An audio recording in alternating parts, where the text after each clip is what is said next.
Sejam muito bem-vindos ao Teolocast, o meu, o seu, o nosso podcast de teologia. Pessoal, é com muito prazer que a gente está iniciando esse projeto, o Teolocast, nosso podcast de teologia. Nosso propósito com esse podcast é conversar sobre teologia.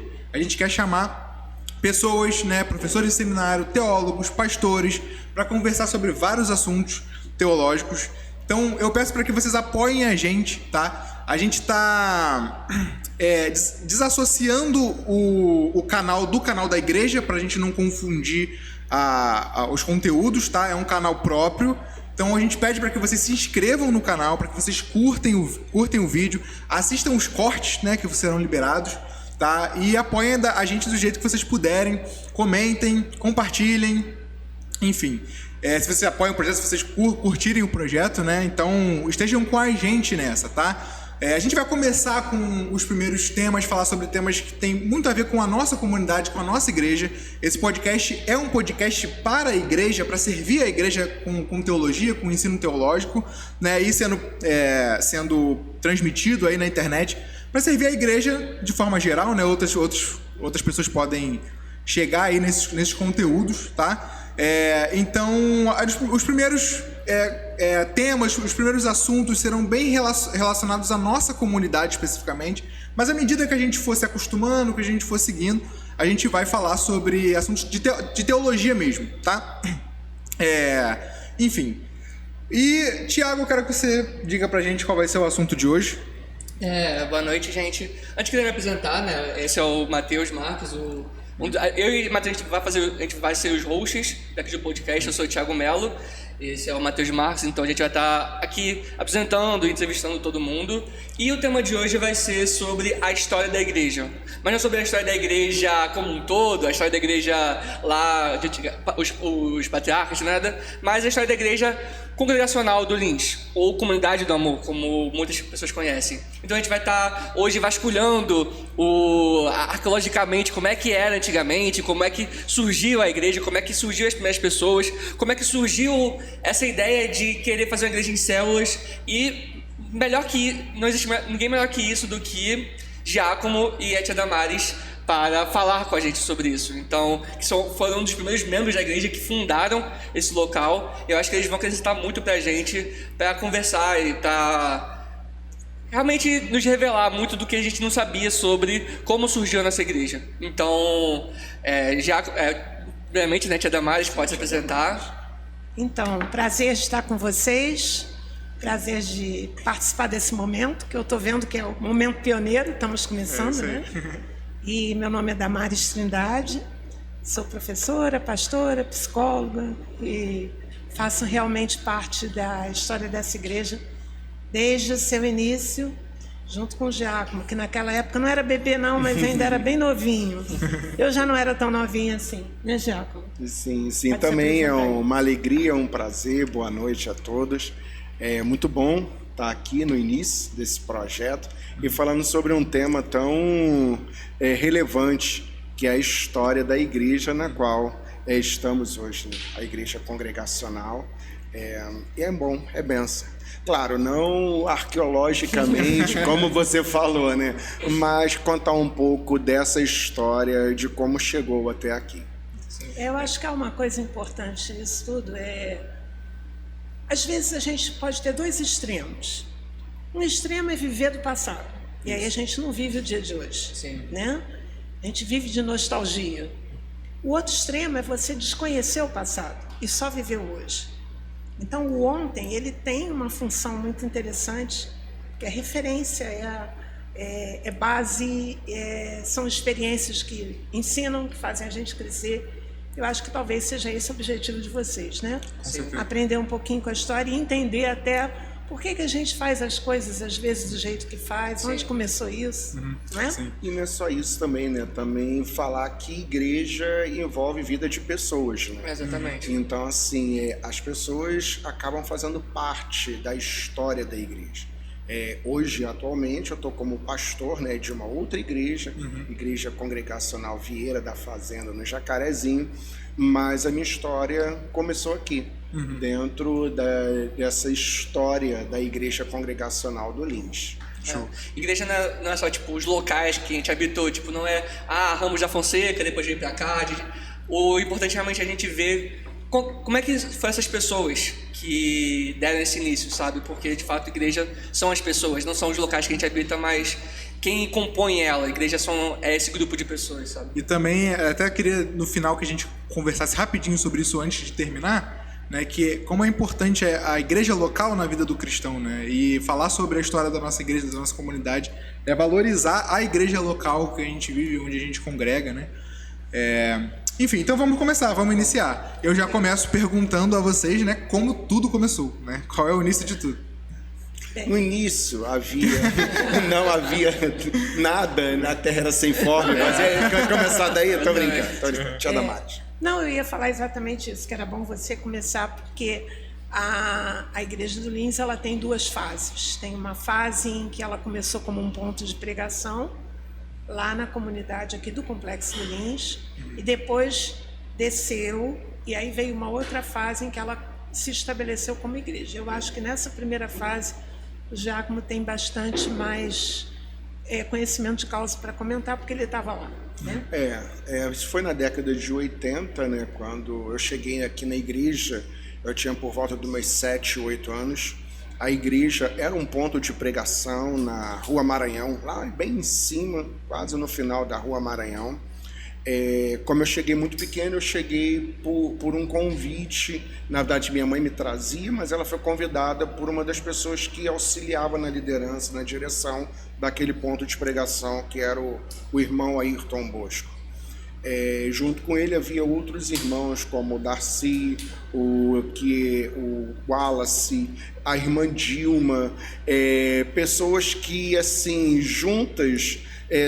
naquele ponto de pregação, aquele ponto de pregação foi se desenvolvendo ao ponto da casa que ele estava, o ponto estava, não comportava mais as pessoas. E aí foi para outro local. Nesse local nós tivemos a oportunidade assim de conhecer pessoas como Mônica, que passou por ali naquela primeira fase, e outras pessoas.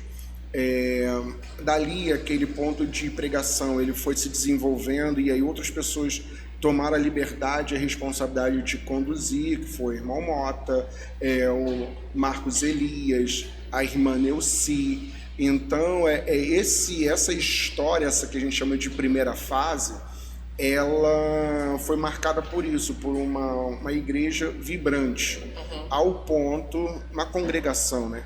Ao ponto de ela permanecer até o dia em que ela acabou sendo conduzida ao primeiro local onde ela se estabeleceu como igreja de fato.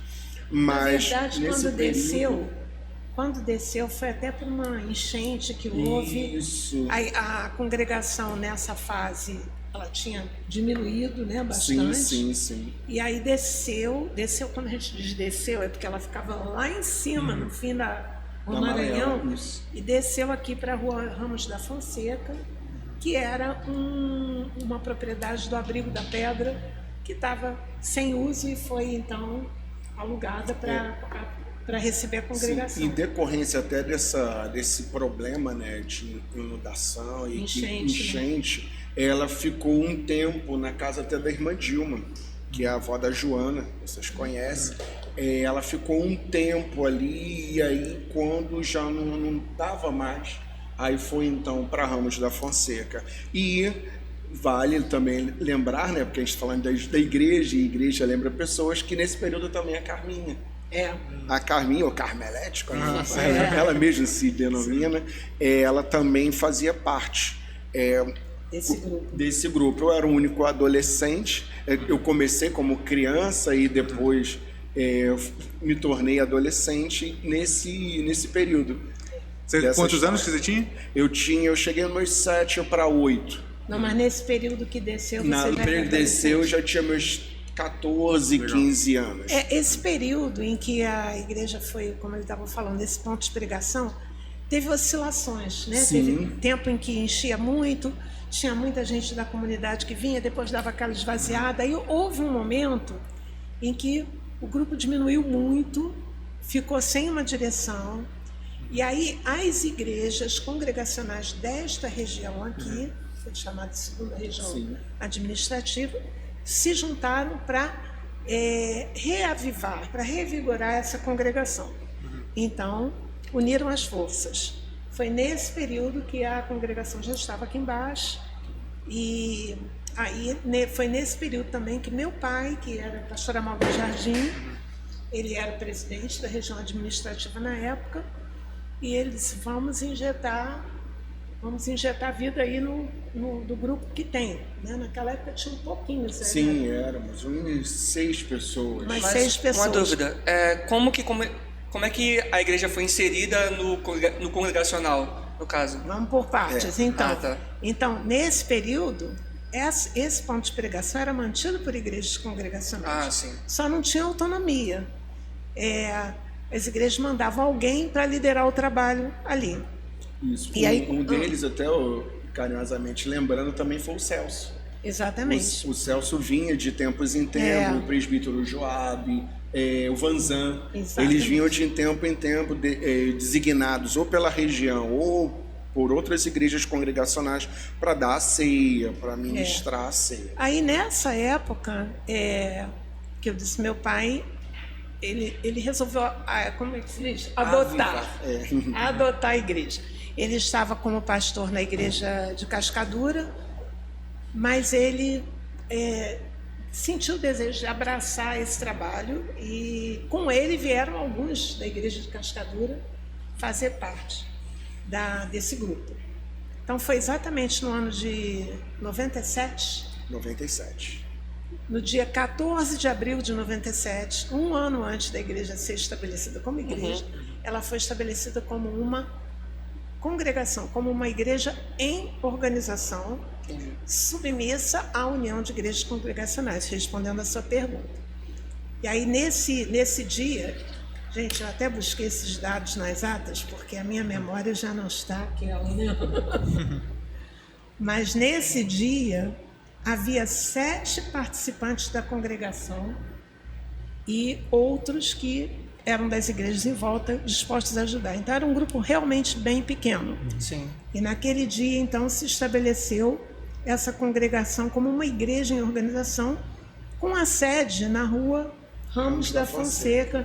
A gente tem uma foto desse negócio. Sim, aí. Tem Era uma casa até pequena, uma sala, gente, era uma sala. Uma sala de visitas, que era onde a gente se reunia. Aqui? Olha lá. Aí está a casinha. Legal. Ali foi o primeiro letreiro, bem humilde. Feito à mão. Feito à mão, pintado à mão. Isso, pintado à mão. E ali vocês estão vendo ali a porta de entrada iluminada. Aquela sala ali era a sala onde a gente se reunia no início. Isso é qual ano? Desculpa, não sei se eu lembro. 1997. 97 ainda. Mas aí essa foto já é do ano seguinte, quando já foi organizada como igreja. Ela tinha um varandão onde eram feitas refeições comunitárias, não é, Giacomo? Depois do culto, e tinha um quintal. Muitas vezes a gente fazia os encontros ao ar livre, quando o grupo era maior, porque não cabia na salinha. Aí no ano seguinte, em 1998, exatamente um ano depois dessa organização como congregação, a gente solicitou à União de Igrejas, na verdade, a pastora Mauri solicitou à União de Igrejas reconhecimento como uma igreja, ainda que pequena, mas já como uma igreja autônoma. Então foi no dia 14 de abril de 1998, que é que a gente comemora como aniversário da igreja, é essa data. Um ano depois, Um ano depois, exatamente, que foi organizada como igreja. Aí já nesse período, a gente já tirou ali a parede do meio, que tinha entre a sala e uma outra sala, e ampliou. Né? Legal. Ali já começava as modificações, né? Quebra-quebra. Você vai entender depois isso bem. Essa igreja teve na sua história muito quebra-quebra. E o pastor Mauri, então, que estava de frente nessa época. Sim, tá? sim. A senhora chegou junto com o pastor Mauri? Não. Ou antes? Não, a pastora Mauri assumiu a igreja em 1997. Um ano depois, eu cheguei junto com o pastor Álvaro. Nós estávamos vindo de uma igreja muito diferente, porque era muito grande. E Bento Ribeiro? Bento Ribeiro, isso, né? a igreja de Bento Ribeiro, conhecida, muito conhecida pelas vigílias, né? E até hoje. E aquele momento foi um momento difícil para a gente, porque a gente saiu de uma igreja muito grande, um momento de bastante luta para a gente, mas que Deus começou a dar palavras para nós. E uma palavra que se repetiu muito, insistentemente, de várias fontes, várias pessoas. Aí eu já estou falando a nível pessoal, né, na minha vida e na do Álvaro. Foi aquele texto de Ageu que diz que a glória da segunda casa será maior do que a primeira. E aí a gente colocou, não é exatamente aquele primeiro texto. Essas aí são algumas palavras que Deus foi dando a gente à medida da história da igreja. E essa primeira palavra nós entendemos, Álvaro e eu naquela época, que Deus estava nos tirando de uma igreja, de um grupo muito grande, para um começo do zero, onde a riqueza seriam os relacionamentos. Porque como pastor de uma igreja muito grande, várias foram as vezes em que ele cruzou com alguém na rua e não sabia que era membro da igreja, né? E ele se sentia muito frustrado com isso. Em alguns momentos, ele pensava qual é a possibilidade da gente ser uma igreja grande e ainda assim manter o contato pessoal. Então, ele fez algumas tentativas. A gente, na época, ainda na igreja antiga, instalou um trabalho com centuriões, pessoas que cuidavam de 100, porque era uma igreja com mais de 2.000 membros. Então, não havia ainda, naquela época, muito essa cultura de célula que hoje está muito espalhada, né? Sim. E quando nós saímos daquela igreja e fomos para essa, que estava... Me lembro que primeiro domingo de manhã que nós fomos assistir o culto lá, foi no início de 98. Éramos 12 pessoas sentadas em volta de uma mesa assim. Imagina na minha cabeça, pensa assim, pensa agora um olhar da cabeça de uma criança que começou dentro de um ponto de pregação sendo levado pela sua mãe, se torna um adolescente nesse ponto de pregação, e aí é um marco da igreja que sempre tinha muitas crianças, apesar de poucos adultos e um adolescente, crianças assim tinha aos montes, muitas. E aí, de repente, eu já na minha juventude, né, como jovem, dentro de uma congregação que agora está se estabelecendo, aí entra a pastora Mauri com a tia Ruth. Aí eu vim aqui para estar com vocês, somar com vocês, eu vim aqui para pastorear essa igreja. E assim, foi um marco, né? Sim. Mas depois, no ano seguinte, a gente sentado ao redor dessa mesa, aí chega o pastor Álvaro com a tia Damares, uau, o pastor das vigílias, que a gente ficava ali acompanhando. E assim, foi uma cena que até hoje, como a tia Damares fala, ficou marcada, ficou marcada, aquele domingo pela manhã, quando ele entrou pela igreja. Isso. Legal, show. E aí esse período aí durou quanto tempo até a troca de imóvel? Isso foi no início de 98 e aquilo era um imóvel alugado, né? E como a gente já disse, a gente foi quebrando parede, mas a gente foi sentindo a necessidade, a igreja começou a crescer. Já ainda nesse ano de 98, a inauguração da igreja foi em abril. Em maio, nós começamos a primeira célula na igreja. Legal. De uma maneira empírica. A gente não tinha... material nenhum para... Nada. A gente só sabia, e assim, nessa altura do campeonato, vamos dizer assim, o Álvaro já tinha muita certeza de que a gente estava começando um grupo novo, a gente podia começar priorizando relacionamentos. E toda a palavra que a gente recebia da igreja em relação à igreja é que essa seria uma igreja relacional. Sim. Não é uma igreja melhor que as outras, mas seria a característica da igreja. É interessante que ainda nesse primeiro ano da igreja, ainda sob a direção do pastor Mauri, ele instituiu esse slogan de comunidade do amor. Exatamente porque a comunidade, a criançada descia. Sim. E a gente tem uma foto aí, Rafael, com as crianças. Era muita criança. Muita. E a gente já tinha clareza aí, ó. Isso aí já foi um pouquinho depois, tá? Mas ainda é na Ramos da Fonseca. Vocês veem aí até uns rostos conheço algumas conhecidos. pessoas. Tem o Renan ali. Tem. A Juliane, a Juliane. Luciane lá atrás. A né? Juliane. Natália, Juliane, ó, a Suzane ali no cantinho. Essa, assim, apesar Fábio Júnior aqui nesse canto. Aquele é o Gabriel Anjo, né? o Gabriel.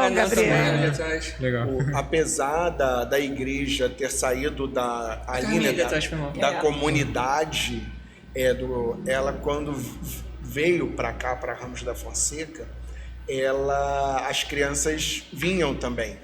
Então se buscava as crianças ali, trazia até a igreja, então elas participavam do culto da manhã, da escola dominical, e aí tomavam o seu lanche e voltavam. Legal. Eu me lembro que eu acompanhei, inclusive, o processo da chegada de alguns desses membros que vieram, se juntaram ao nosso grupo vindo de outras igrejas, né?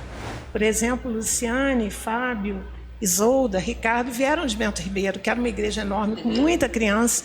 Eu me lembro que a Isolda, na época, com as filhas pequenas, embora sentindo a direção de vida, ela tinha uma preocupação, lá não tem criança.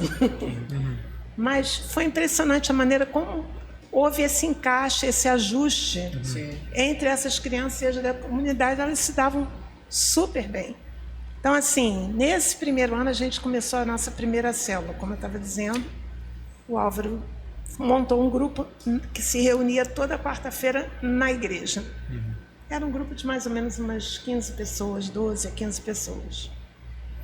3 meses depois a gente estava abrindo a segunda célula, Legal. na casa da Marli.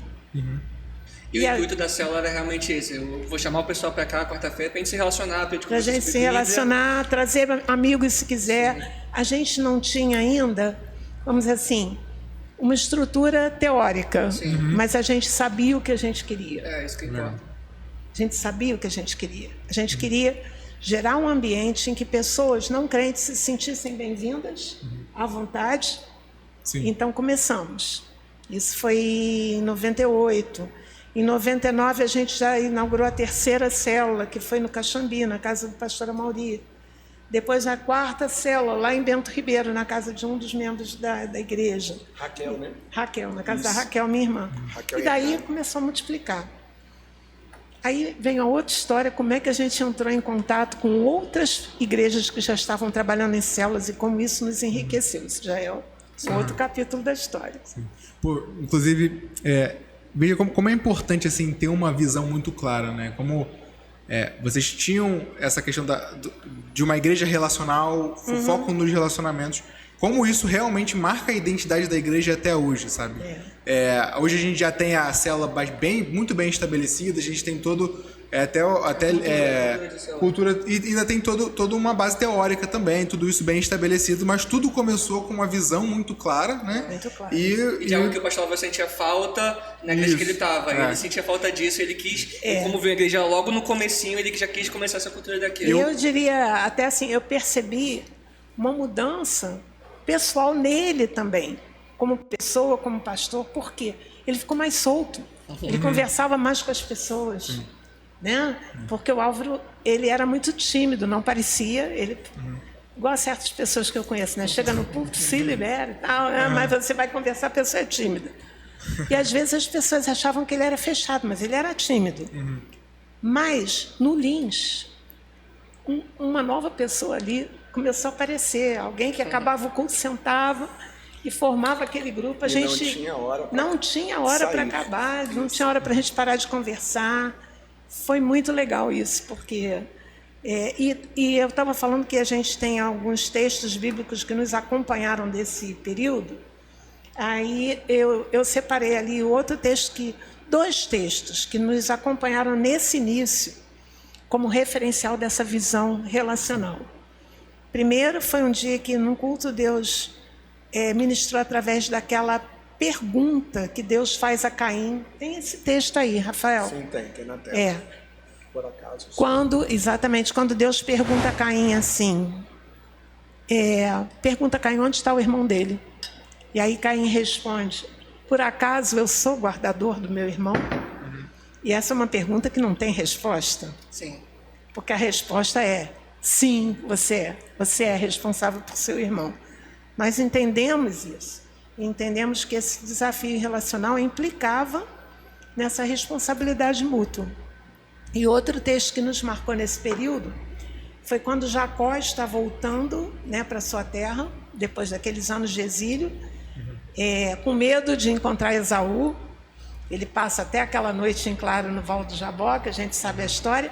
E quando ele vai ao encontro de Esaú, é uma surpresa agradável, porque Esaú está aberto para oferecer perdão.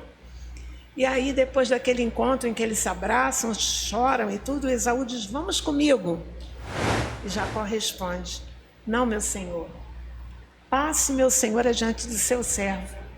Eu seguirei aos poucos ao passo do gado que me vai à frente e no passo dos meninos ou das crianças, até chegar ao meu senhor. E isso para nós assim foi muito simbólico, porque caminhar relacionalmente significa o seu passo não é só o seu passo é aquele que você dá considerando o seu irmão. Com o outro, né? E assim, essa questão de se inclinar para aquele que é menos, vamos dizer, experimentado na fé, ou que é novo na fé, caminhar no passo dele, isso foi uma marca muito importante para a gente nesse início. Sim. E nesse período da Ramos da Fonseca que o seu pai transferiu o pastorado da igreja para o Álvaro, né? Foi em 1999, a igreja tinha 1 ano de organizada, quando o pastor Amaury disse que sentiu esse desejo de passar a liderança da igreja para o pastor Álvaro. Ele continuaria como pastor auxiliar e o pastor Trindade, que também ficou como pastor auxiliar aqui da igreja muitos anos, né? Que estava descendo de Petrópolis, ficou lá conosco. E aí Álvaro assumiu em 99, onde permaneceu até que ele foi promovido para um lugar melhor, né? Ele ficou como pastor da igreja até o ano de 2012. 2012? Sim, aí acho que vale até a pena também, né, já que a gente está falando da história, que essa igreja de relacionamentos, as células se multiplicando e esse avivamento, essa vontade de estar junto, acabou fazendo com que o espaço da Ramos da Fonseca não coubesse. Eu me recordo de cultos que a gente estava na sala, que era a sala, e tinha um grupo nos corredores ao redor da casa para poder ouvir. No final a gente já estava fazendo até o ar livre no quintal. Isso, e aí no final, como já não cabia no corredor na casa, já era nos fundos e orava sempre para não chover, né? Porque a foto, tem uma foto aí. Isso aí é uma foto de olha lá o Ricardo trepado filmando. Viu? Ele também já trabalhou com isso. Ali a gente tem a Isolda, que na época aqui está de costas, estava dirigindo trabalho com as crianças. E o Giacomo, que estava sempre no meio. Olha lá, você de boné lá. Sempre no meio. Então, eu já fui todo tipo de super-herói nessa igreja. Chapolin, super-herói. Chapolin, já foi Chapolin colorado e tudo para as crianças. Então nessa época nós começamos a orar para que Deus nos desse um lugar próprio. Sim. E aí, que era alugada, né, a casa? A casa era alugada.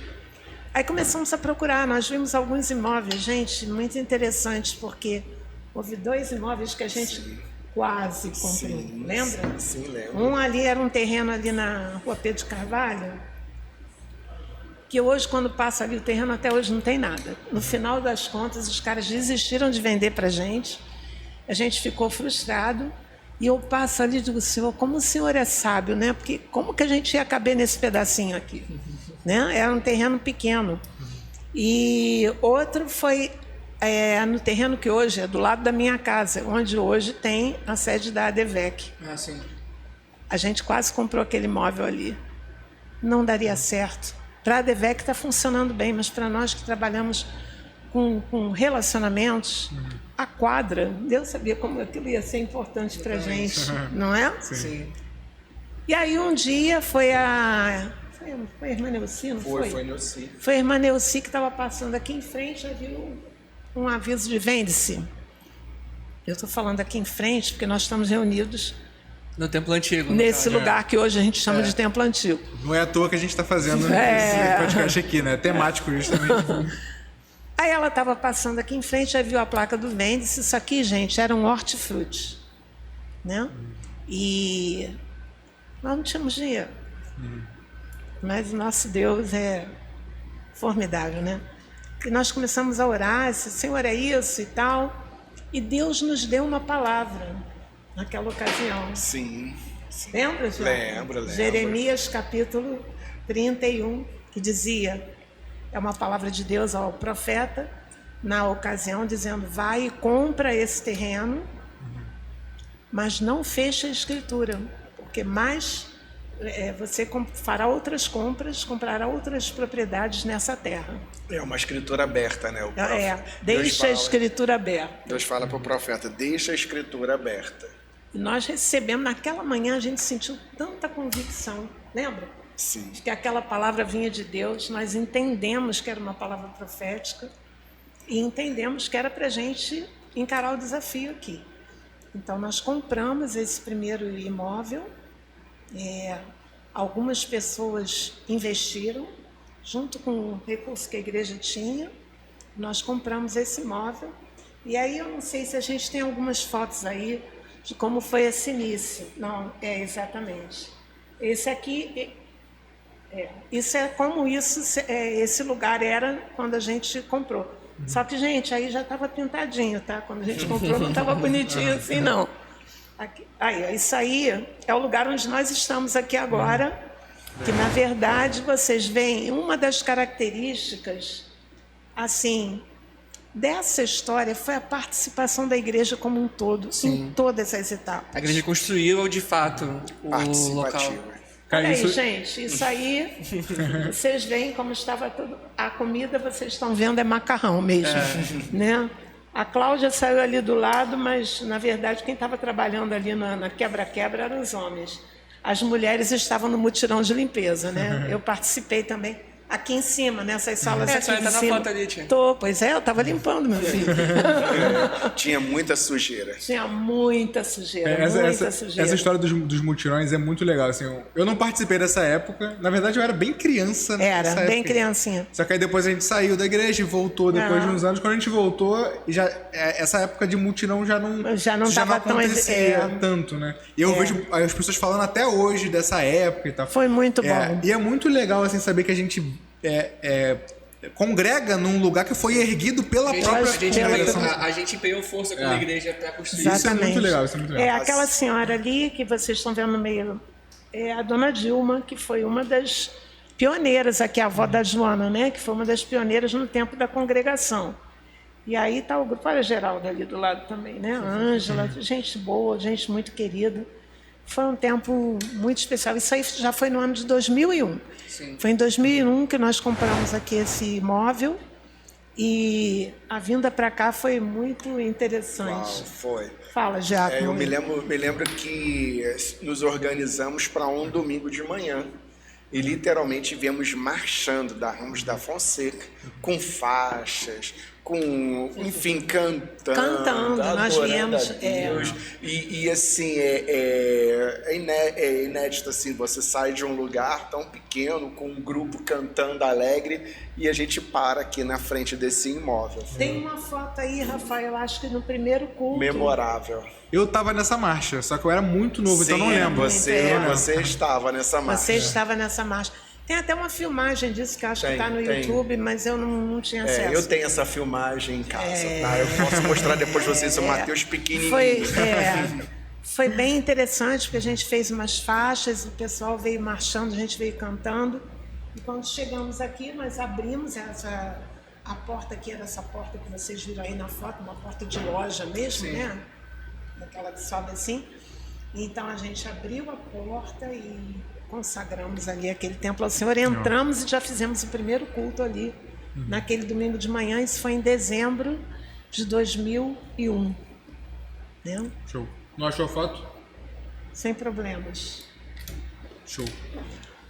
E aí, como é que foi a fase aqui nesse novo imóvel? Como é que como é que estava o estado da Porque a igreja. gente só tinha esse daqui, né? No começo, a gente só tinha esse hortifruti. Tinha outros imóveis atrás, mas a gente só tinha aqui. Eu me lembro que nessa época, além do muito trabalho que havia nesse imóvel, eu me lembro que houve uma palavra de Deus também sobre Isaías 54, se não falei memória, Sim. sobre alarga o espaço da tua tenda. E diante dessa palavra, dessa visão, eu me lembro, uma vez eu estava com o pastor Álvaro e a Sim. gente saiu daqui, desse imóvel, e fomos até o imóvel do lado que estava vazio. Eu me lembro até hoje que ele colocou os pés assim na grade ali da frente e oramos. Eu me lembro, estava com ele nesse dia, e oramos e ele, Senhor, na tua palavra, o Senhor tem nos dado essa palavra sobre alarga o espaço da tenda. E aí começou a surgir. Quando nós recebemos essa palavra, naquela ocasião foi alarga o espaço porque eu vou encher. Então, a gente foi ficando assim atento aos sinais que Deus ia dando para entender quando era o caso de dar um passo além. Sim. Não é dizer assim, então agora vamos procurar, não é isso não, é no tempo de Deus, né? Você perguntou se esse primeiro imóvel era só esse pedaço, mas esse primeiro imóvel é essa fatia aqui, que hoje abriga essa construção, que nós ainda temos como um salão de reuniões, e lá em cima as salas de classes, e a parte de trás, que hoje é a quadra, que naquela ocasião eram uns quartinhos, uns depósitos, a gente... E como a igreja ela se caracterizou, exatamente, olha como era. A quadra era... A quadra era isso aí, gente. Era uma quadra. A gente depois foi derrubando essas construções, porque é interessante. Qual é a importância da quadra para a igreja? Não é a quadra, o espaço relacional. Sim. Porque... Vocês mesmo cresceram nesse ambiente, sabem como foi importante. Tudo que aconteceu aqui, acabava a célula, vocês vinham para cá, tinham tempo para jogar, para brincar. O testemunho do Xande, ele vindo pra cá jogar bola e sendo evangelizado. É verdade, o Igor que trouxe ele para jogar bola na igreja. Que também veio por conta desse movimento de relacionamento. O fato também da gente ter uma churrasqueira ali atrás... Não é para ter uma churrasqueira, aquilo tem um sentido. Sim. É porque o foco é fazer da igreja um lugar de comunhão. Esse era o objetivo. E hoje, Mateus, eu vejo que o nosso desafio à medida em que a gente vai ficando institucionalizado ou crescendo, como a gente faz para não perder esse segredo? Não perder a essência. Não perder esse segredo. Até mesmo, por exemplo, os mutirões, o que as pessoas mais lembravam, tipo, do que eu quebrei aquilo, depois no almoço a gente ficou todo mundo lá, sentado no chão, comendo, conversando, rindo, porque no fundo isso que mais importava. Os relacionamentos foram gerados e cultivados nesses movimentos da gente e construir essa igreja. Era poeira e macarrão. Exatamente. Deixa eu te falar, esse era o segredo, tô brincando. Mas essa participação gerava nas pessoas essa identificação com a igreja. Esse apego do que você construiu. Então a pessoa não vinha para uma instituição, como a tia Damares falou, ela vinha porque ela vinha participar. É uma comunidade mesmo. Era uma comunidade. E aí fazia todo sentido, né? A comunidade do amor. É uma outra coisa que a gente não pontuou, mas eu acho importante, que você falou sobre características da igreja. Até hoje a nossa igreja ela tem uma característica também de visão missionária, que começou lá. Eu estava até comentando com você aqui em off, antes da gente começar, né? Nossa primeira campanha de missões foi em 98, o ano em que a gente era aquele grupinho. Sim. E a gente fez um alvo de fé na ocasião de R$ 1.500 como igreja. E nós ultrapassamos aquele alvo. Estávamos plantando pequenas sementes. Nós não tínhamos ainda nenhuma aliança de suporte com um missionário específico, mas a gente investiu em missionários que estavam no campo. A gente nem tinha ligação com eles, mas estávamos semeando. Sim. E isso eu vejo assim como uma marca da igreja ao longo da história dela, né? Essa visão de que a gente não pode ficar só aqui dentro do nosso quadradinho, né? A gente faz parte desse ID mais amplo como igreja. Até porque o ID de Jesus é um ID, tipo, você vai lá e faça discípulos. Não é tipo, vai lá e prega o evangelho. Vai lá e faça discípulos em meu nome, sabe? Deixa eu chamar a atenção para essa foto, porque isso aí foi no primeiro ano da igreja. São nossas crianças, né? Aquela ali é a Suzane. Suzane. Esse aqui é o Rafael? Não, esse é o Pedrinho. Ah, Nem tá, o sei- Pedrinho. Sim, Pedro. Aqui já é aqui nessa varanda aqui, já é num ano mais recente, mas você vê que sempre as crianças participaram desse desafio missionário. Então, desde lá, desde o início, até hoje, a gente procura inseri-los nessa visão e nesse chamado. Essa visão da igreja para fora é maravilhosa. Assim, até hoje a gente tem essa característica, não perdeu isso. E tanto com o investimento em missões, como também aqui no projeto social, né? Que a gente influencia aqui. Projeto social é uma realidade mais recente, acho que sim. depois a gente pode falar sobre ela, porque eu acho muito interessante. Mas eu acho também essa visão de missões que nos levou a sonhar em fazer projetos missionários com os jovens da igreja. Exatamente. Vocês mesmos foram participantes desses desafios, né? Sim. Então, Então, só complementando, porque missões não é desassociado de relacionamento, né? Jesus enviou a gente para fazermos discípulos. E como é que Jesus fez discípulos? Jesus fez discípulos se relacionando com os 12, com mais pessoas. E mandando de dois em dois. Exatamente. E Até a mandando missão não era pra ser para conversar feita com as só. pessoas, para mostrar quem é Jesus a partir desses relacionamentos. Então, como até mesmo esse DNA da igreja está presente em nossa vertente, nossa visão missionária. é verdade. Show. Tem aí alguns slides falando sobre as consagrações dos templos? Tem. Tem? Dá pra falar sobre isso? Ó, esse aí é o slide que eu estava pedindo naquela hora. Esse foi o primeiro domingo que a gente se reuniu aqui, depois que a gente caminhou lá da Ramos da Fonseca para cá. Esse aí já foi o culto da noite, não foi o da manhã, porque a gente entrou aqui no domingo de manhã. Sim. Mas esse foi o culto da noite, em que nós estávamos consagrando o templo. De aí vocês estão vendo algumas pessoas que até hoje são conhecidas nossas, amadas. Ali na frente vocês veem a igreja ficava completamente aberta para a rua, porque era essa porta de loja, né? Então ela ficava completamente aberta. Gente, ainda era a época do retroprojetor, ó lá. Sim, eu vi. Olha! Eu vi. Ó, esse foi o primeiro grupo de recepção da igreja lá, ó. Olha lá. Cara, tinha muita Coca-Cola, né? Não, mas é porque isso aí não tem merchandising, não. É porque isso daí foi o primeiro aniversário nosso celebrado aqui. Aniversário da igreja. Aí vocês viram, isso foi Fernando até, da Léo, que fez essa camiseta com a logo da igreja. Sim.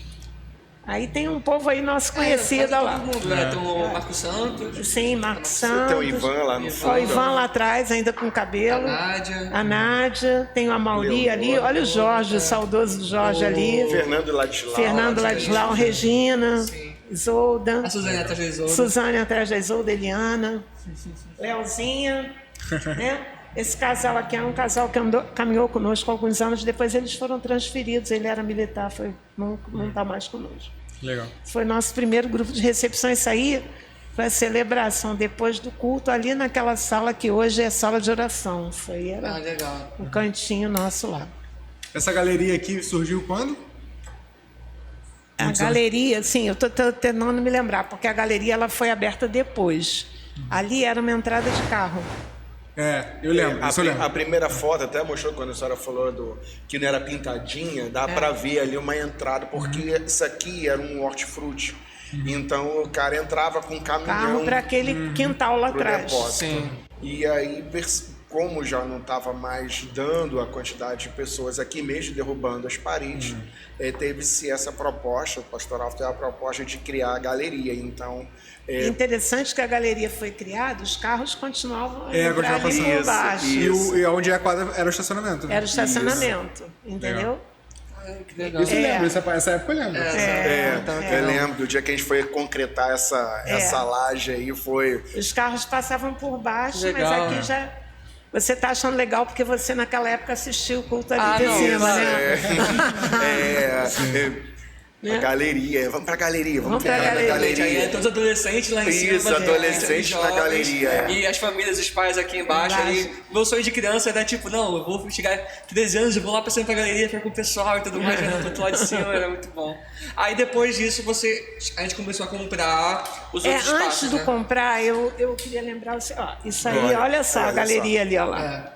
Isso aí já é o templo já ficando pequeno. Esse aí foi um encontro que a gente fez isso já foi em 2005, talvez, 2006. 2007. Já dá uma data ali, ó. 2007. Obrigada, Jaco. 2007. Olha que eu não estava tão longe, né? E vocês olharem, quem está ali ministrando para a gente é o pastor Valdemar, amigo nosso, né, de Curitiba. E aí vocês estão vendo ali no fundo as portas erguidas, né? Ainda funcionávamos assim. Nesse período, em 2003, nós já estávamos, eu não sei exatamente, com 5 ou 6 células, não me lembro agora quantas. E aí o meu filho tinha acabado, o André tinha acabado o curso de engenharia, no ITA, e foi trabalhar em Manaus. E ele chegando lá em Manaus, foi no ano de 2003. Ele procurou uma igreja onde ele pudesse frequentar e acabou indo para a Igreja Presbiteriana de Manaus, uma igreja histórica enorme. E o que nos deixou impressionados, a nós pais, eu e Álvaro, foi a maneira como ele foi acolhido. Na mesma hora ele já foi convidado a participar de um encontro. Na semana seguinte ele já estava numa célula. Um mês depois ou 2 ele já estava hospedando uma célula na casa dele e a gente... É isso que a gente quer. E aí nós fomos visitá-lo em Manaus. E quando chegamos lá, ele já estava participando de um curso de formação de líder de célula. Legal. E aí foi que a gente entrou em contato com aquele material do Ministério Igreja em Células e vimos, gente, uma igreja enorme e que consegue manter esse relacionamento pessoal.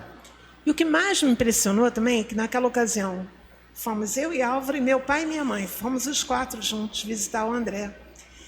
E a célula ia se reunir na casa dele naquela semana. Aí nós sentamos naquela rodinha, a líder da célula era uma pessoa que tinha 4 anos de convertido, mas já estava conduzindo a célula. E quando o André nos apresentou, esse aqui é meu avô, é o pastor Maurício Jardim, lá do Rio, a esposa dele, minha avó. Aqui é meu pai, pastor Álvaro, minha mãe, Naná, são da igreja e tal. A líder, sejam muito bem-vindos, Paraná. E dirigiu a célula normalmente. E aquilo, eu fiquei fascinada. A simplicidade de você não estar nem aí. É um pastor, é o pastor da igreja X ou da Y, não importa, é um irmão em Cristo. E a gente está aqui para conversar sobre a palavra com a simplicidade. Nós ficamos encantados com aquilo, encantados. E aí no domingo nós fomos na igreja, conversamos com o pastor, na época era o pastor José João. Ele nos deu todo o material. Quando nós chegamos aqui no Rio, por quê? Porque a gente estava tendo a experiência, mas a gente não tinha uma estrutura. A gente disse, vamos conversar com quem já está trabalhando nisso. Esse período já aconteceu a igreja, mais ou menos a nossa. Eu não tenho certeza. Eu acredito que entre 6 e 8 células na época, por aí. Já tinha célula de adolescente? Não.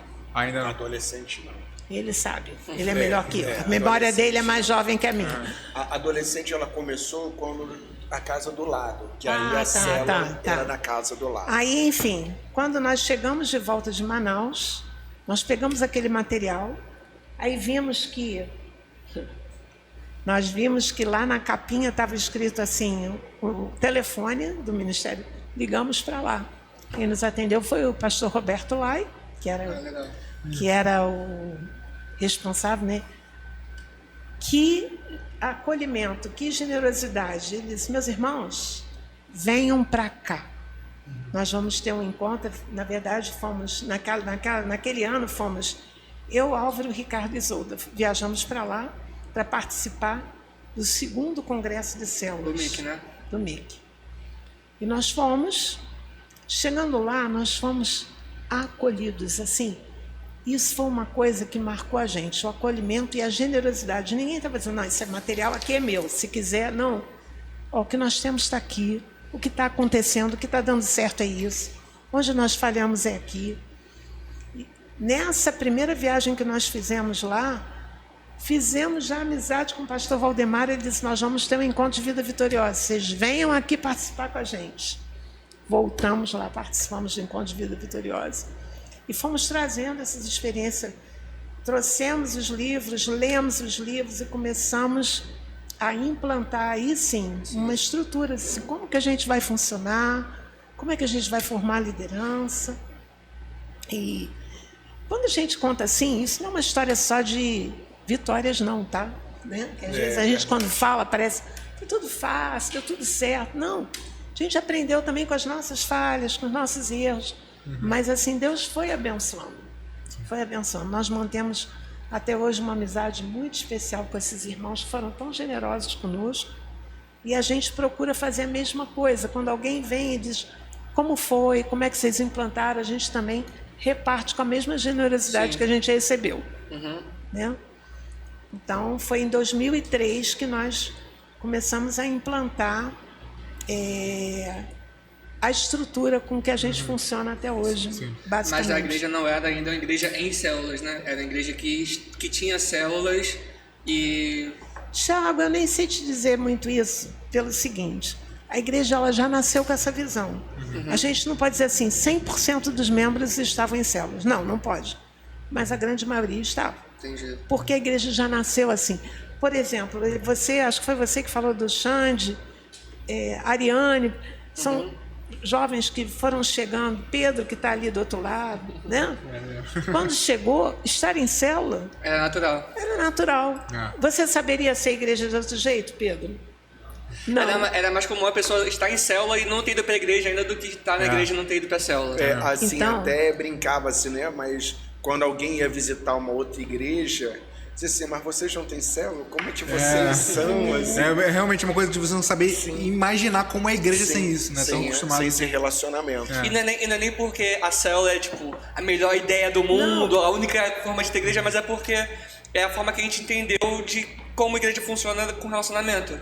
Porque muitas vezes o culto per si, você vai pro culto, você participa do culto, sai, conversa com o pessoal e tudo mais e vai para casa. Mas a célula, como a gente ensina aqui, é a vida na vida. A pessoa, é você abrindo sua vida para os outros e participando da vida dos outros. Pois eu digo a vocês, no decorrer dessa história, né?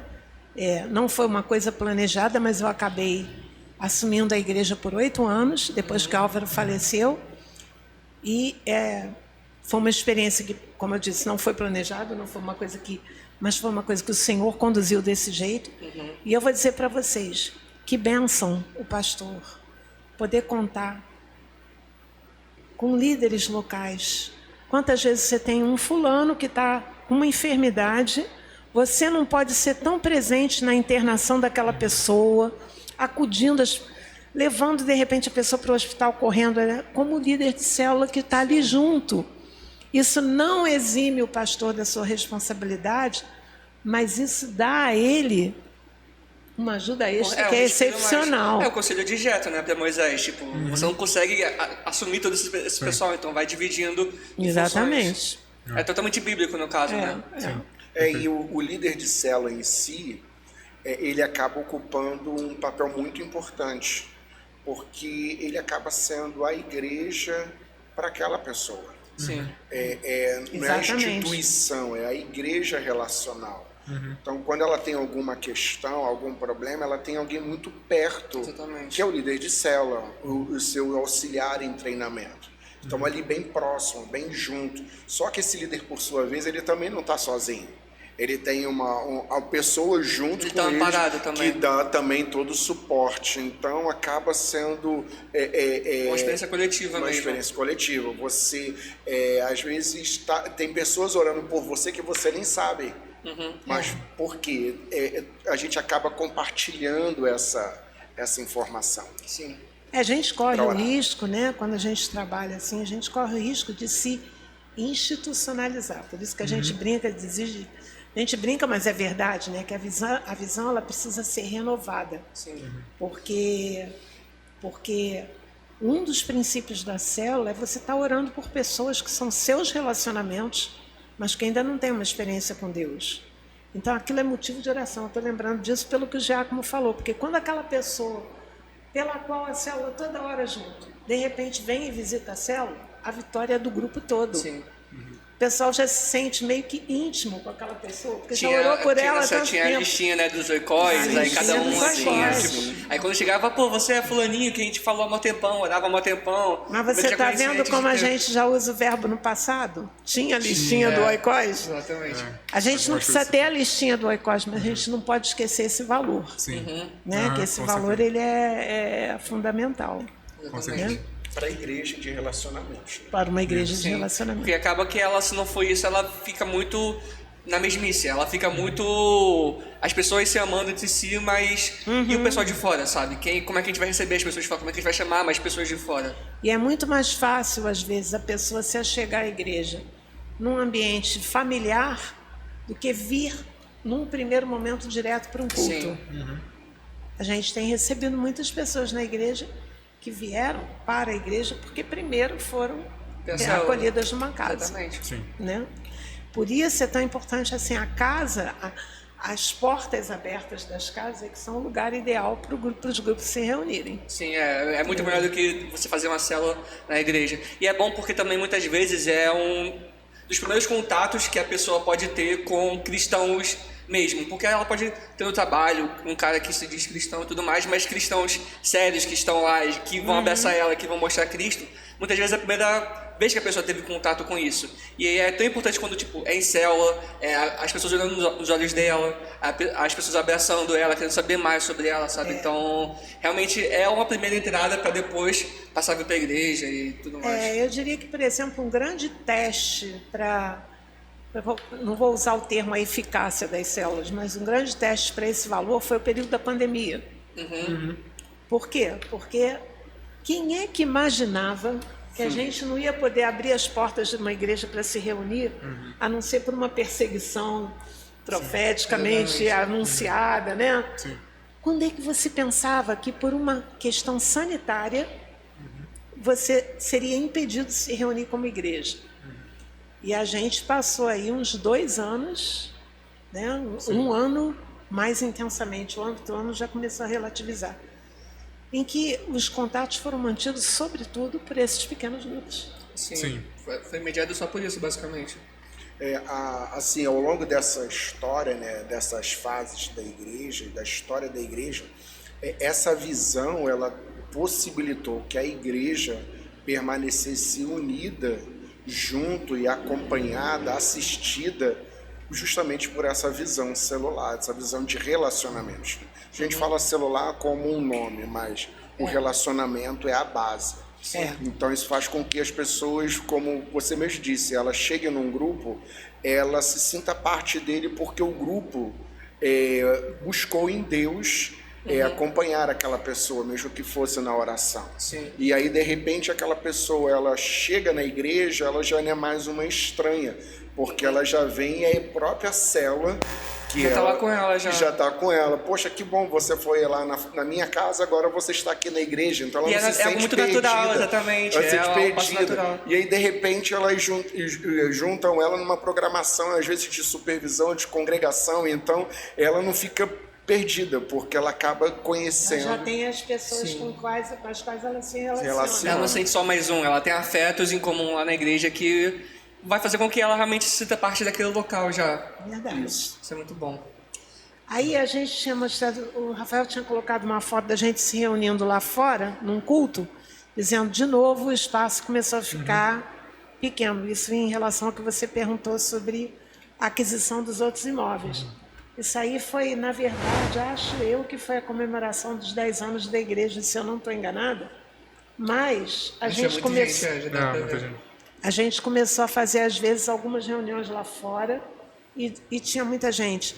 Eventos de colheita também é uma outra coisa que valia a pena a gente comentar, porque isso aí é um evento de colheita que foi feito ali do lado de fora. Gente, a gente chegava aqui de manhã, parecia... É teste de fé, gente. Chegava de manhã, assim, esse sol, às vezes, beleza. Mas, às vezes, de manhã tinha uma nuvem, uma pequena nuvem, naquela montanha ali, e a gente ficava, porque pela posição a gente sabia. Parece que vai chover de tarde, não vai chover de tarde. Vamos poder fazer o evento aqui fora ou não vamos? Mas, assim, foram experiências também muito boas. Essas, inclusive porque eu acho que essa foto representa bem, assim, todo mundo engajado no que estava sendo feito. Porque tinha o pessoal, a foto anterior mostrou as crianças participando. Geralmente, a gente... Aí, não, a anterior, Rafael. As crianças participando do evento. De missões, né? Não, do evento de colheita. Da colheita, dançando. Dançando. Sim, Então, sim. sempre a gente... Os eventos, eles eram assim, sempre propiciando ou uma apresentação teatral, mas sempre tinha uma parte de música, uma parte de dança, para incluir as pessoas naquilo. É esse aí. Aí vocês estão vendo, exemplifica bem. Se for um encontro ao ar livre, e aí a gente tinha ali um grupo cantando, né? Um grupo de crianças. Antes tinha tido adultos e jovens participando da encenação, mas no final foi com as crianças.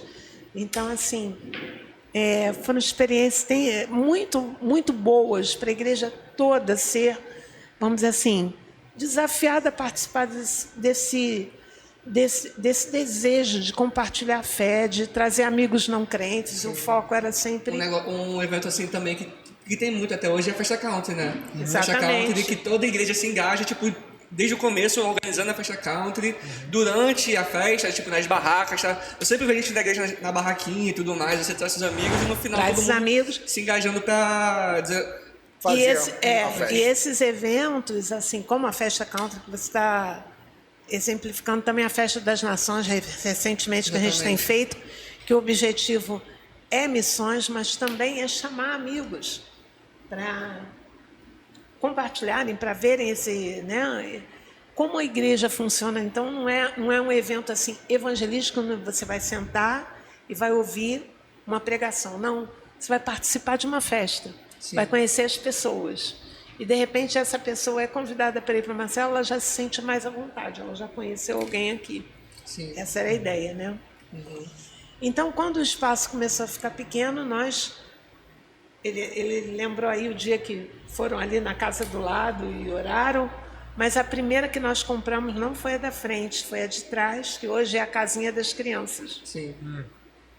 Inclusive, eu estava até comentando com vocês, né, aqui antes, que teve uma criança que um dia a gente estava sentado ali depois de um culto da manhã e ela olhou ali uma criança e disse assim: Deus vai nos dar aquela casa vai ser a casa das crianças. E assim, como Deus usa quem Ele quer, né? Sim. A gente sentiu assim uma testificação de que aquela palavra não era uma palavra à toa. E realmente se cumpriu. Foi a primeira que a gente comprou. Não. A gente primeiro comprou a da frente, Foi a da frente aí primeiro. ficava o imóvel dividido. Ah, isso mesmo. Isso. Primeiro foi a da frente. Isso. A gente tem até um videozinho de quando a gente... Um videozinho ou uma foto de quando a gente entrou na casa da frente. Acho que a gente tem um videozinho dos 10 anos. Aquele dos 10 anos. Dá para você colocar? Porque aí vai passando, a gente mostra aqui. Esse espaço que hoje é a entrada de estacionamento, ali tinha uma casa, um imóvel, que foi o que a gente comprou antes, sem razão. Sim, que aí quando começou, como o Matheus falou, das células de jovem e adolescente. Isso mesmo.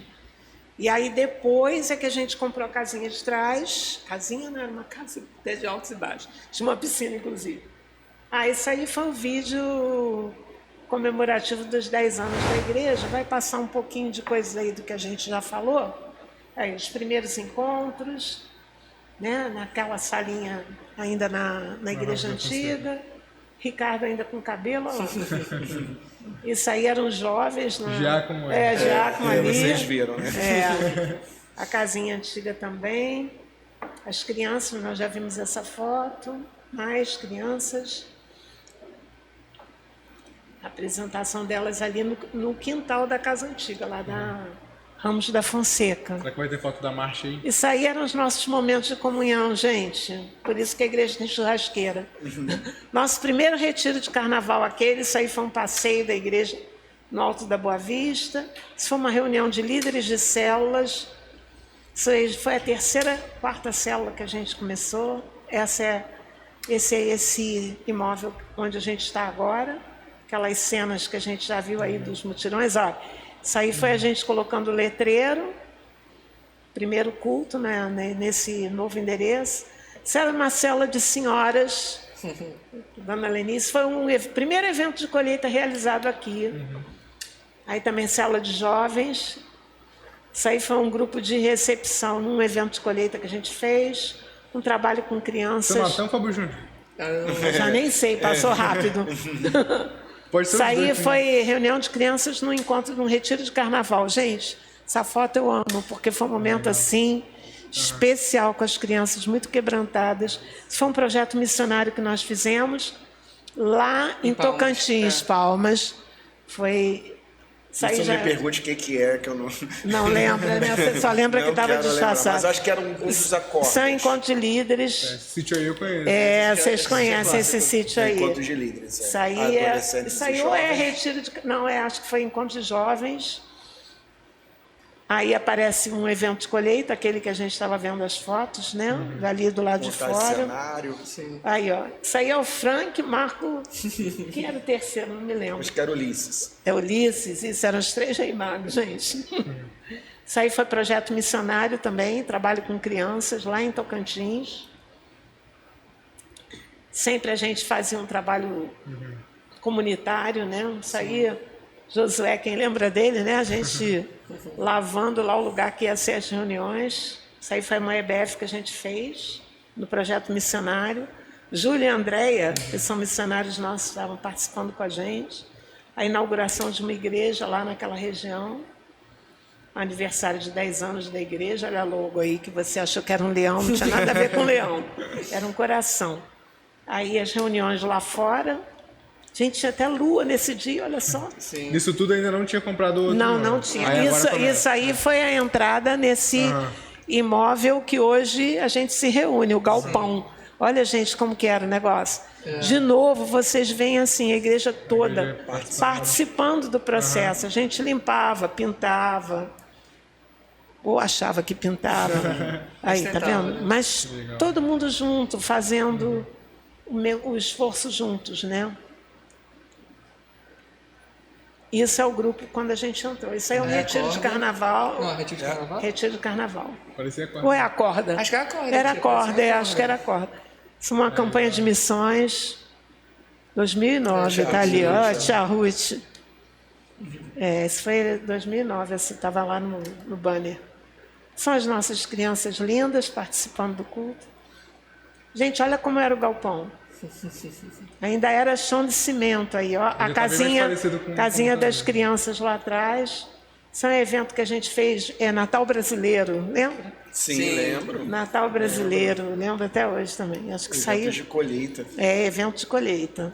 Que gerava essa participação, né? Agora já isso aí é uma corda. Isso aí é um encontro na igreja, já no nosso galpão atual, né? Que é o nosso templo atual. Isso foi aí a comemoração dos 13 anos. Hoje nós estamos com o dobro, né? 26. Exatamente. Eu não sei se a senhora vai querer falar mais alguma coisa dessa época, mas acho que talvez valeria a pena a gente já falar sobre o falecimento do pastor Álvaro e a sua transição como pastora da igreja, né? Como é que foi esse período para a igreja? E talvez acho que valeria a pena até o Giacomo falar de como foi o chamado pastoral dele também, né? Sim, Começa com ele. Assim, eu acho que a gente poderia até de forma bem histórica, né, comentando os fatos, mas iniciando aí pelo fato do pastor Álvaro. Eu me lembro que esse relacionamento, essa igreja participativa, orava nesse período que ele estava no hospital. Então, assim, foi um movimento como igreja de oração e intercessão. Até o dia que Deus decidiu responder a oração da forma que foi, levando ele para a glória. Sim. Ficava uma pergunta para nós que éramos os membros: como é que seria a igreja depois desse falecimento? E aí a tia Damares pode falar mais sobre esse período, porque como membros a gente ficava se perguntando: e agora? O que é que vai ser? Será que agora a igreja acaba? Mas os relacionamentos até hoje demonstram que não. Aquela igreja participativa, ela continuou sendo, apesar do falecimento do pastor Álvaro. E aí eu me lembro que nesse período teve o Celso, né? Assumindo a parte igreja administrativa, responsável pela igreja, e a igreja, através das suas lideranças, dos líderes de célula, apoiando toda essa transição até o momento que Deus nos deu como resposta, como igreja, a ordenação da tia Damares, que é a pastora Damares, né? Mas é a tia Damares. É interessante porque ele está falando assim, apesar do falecimento do pastor, a igreja continuou ativa. Eu diria que exatamente por trabalhar dessa maneira, a igreja continuou ativa. Porque Álvaro faleceu em abril de 2012 e, vamos dizer, eu só assumi a igreja em dezembro. Foram 8 meses que a igreja caminhou normalmente, sem uma liderança pastoral.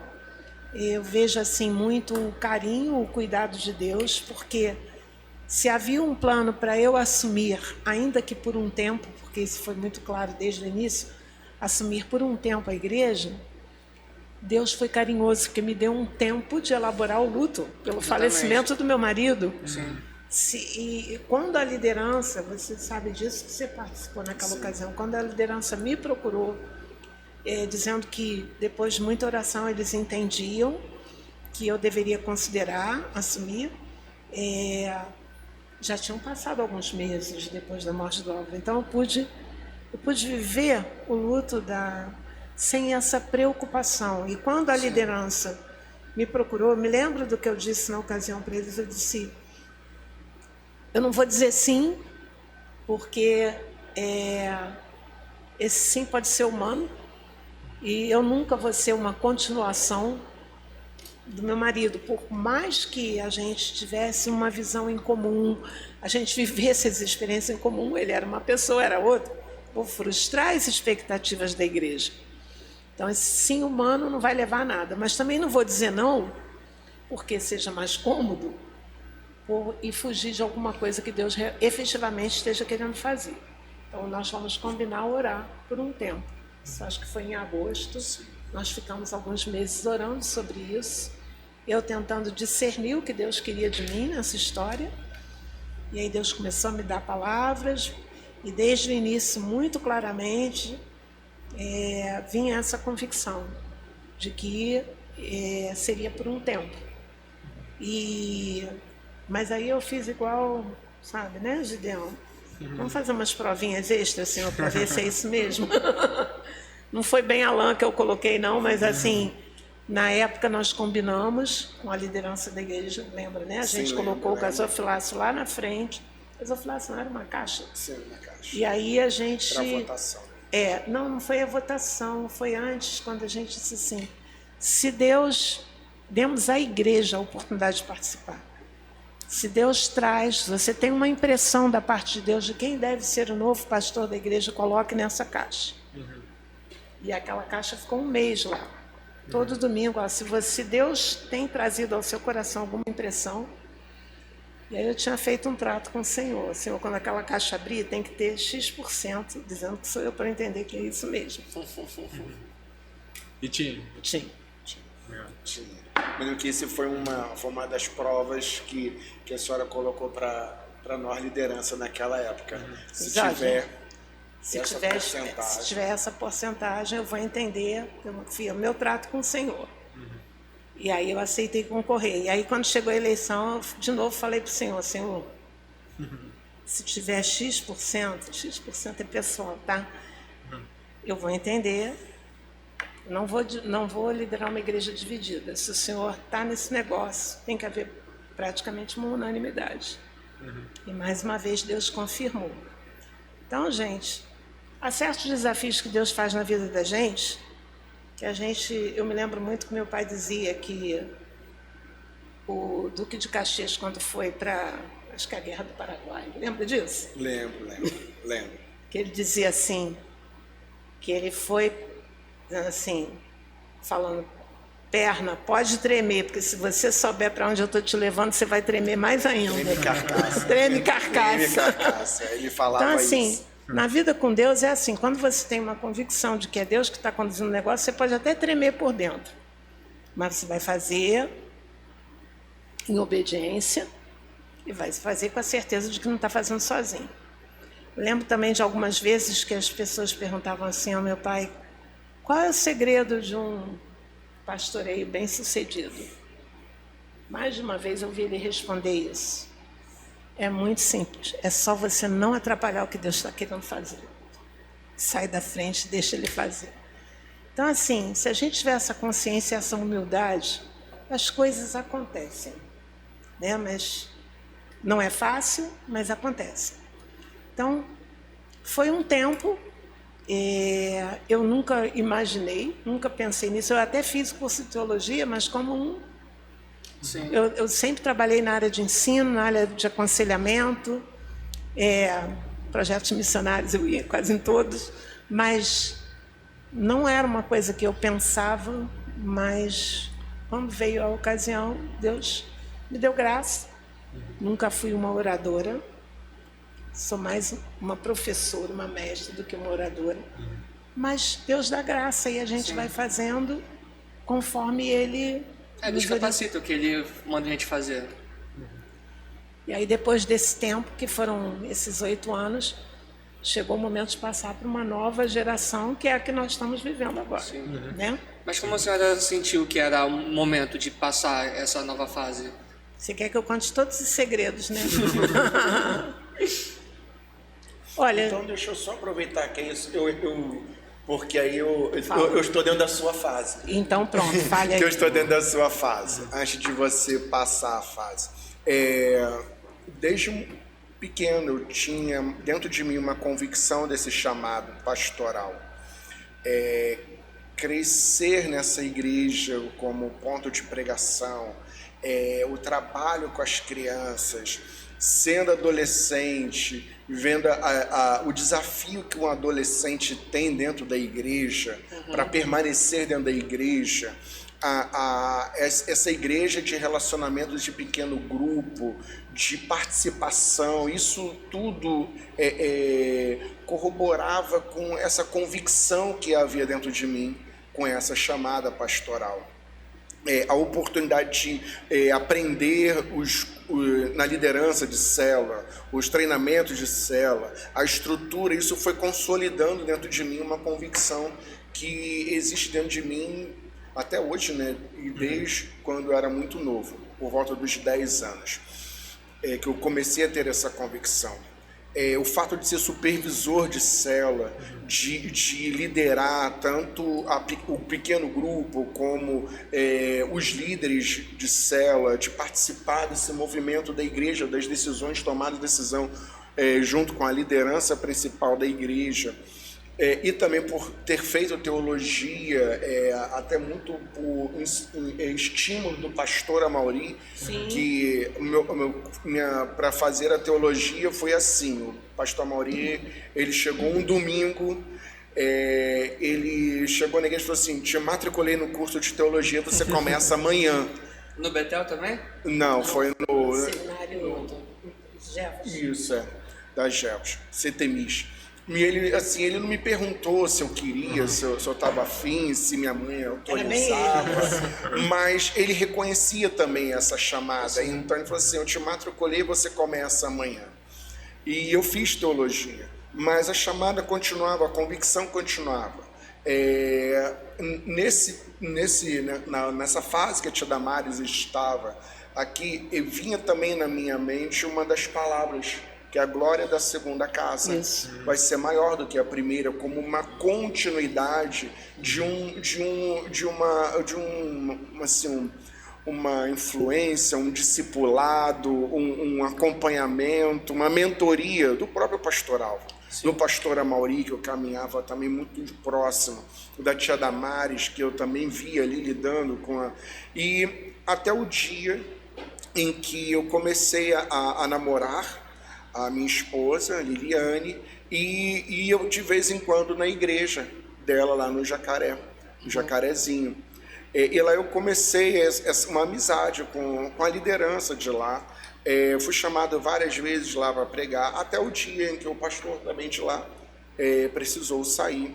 E ele recomendou o meu nome, para que estivesse lá pastoreando a igreja. Conversei com a tia Damares nessa época, eu tinha convicção da minha chamada, só que depois de 30 anos dentro da igreja do Lins, eu não me imaginava sendo pastor em outra igreja. Mas orando e buscando a Deus resposta em obediência, junto com minha esposa, entendemos de Deus que era o momento para ir pastorear efetivamente a igreja congregacional de Vieira Fazenda, que eu estou pastoreando hoje. E tive de Deus assim a alegria de ser ordenado aqui na igreja do Lins, em maio, faz 5 anos, em maio, e assim, ter a oportunidade de ser ordenado pastor na igreja na qual eu cresci, na qual eu me relacionei, e para uma igreja na qual seria um desafio, mas ser ordenado pela igreja na qual eu tive a oportunidade de desenvolver toda essa chamada. Foi muito legal, porque no dia da ordenação dele, a igreja de Jacaré veio pra cá. Eu me lembro desse dia, tava também todo mundo. Então foi uma festa. Foi muito e legal. Assim, eu acho que é uma alegria tão grande, porque à primeira vista você está perdendo um líder referência na igreja. Mas, na verdade, você não está perdendo, você está ganhando, está enviando. É porque a nossa ideia de multiplicar, né? Eu me sinto enviado, a expressão é essa. Até hoje eu me sinto um enviado da igreja congregacional. Claro, em obediência, uma convicção, chamado pastoral. E eu tive a oportunidade de ser ordenado pelo pastor Amaury, que era um mentor também, e ouvir da tia Damares o conselho: não atrapalhe a obra de Deus. Então, assim, hoje porque lá... foi um conselho que me marcou. Sim. Por isso que a gente compartilha, porque a gente, às vezes, pensa que para ser um bom líder, você precisa ser muito eficiente, muito bom. Não precisa. E hoje, lá, eu procuro continuar essa visão, a visão de uma igreja participativa, multirão. Então, lá é comum a gente fazer multirão. Tá envolvendo os jovens e adolescentes na igreja, então, quando se precisa de alguma coisa na igreja, eles são os primeiros a estarem juntos, como sempre foi aqui. É uma igreja que a gente procura estar sempre junto. Então, acaba o culto, não há pressa de ir embora. Eu sou testemunha ocular disso, que eu já estive lá e é assim mesmo. Então, eu entendo como a glória da segunda casa que se multiplicou e enviando alguém daqui do Lins para lá.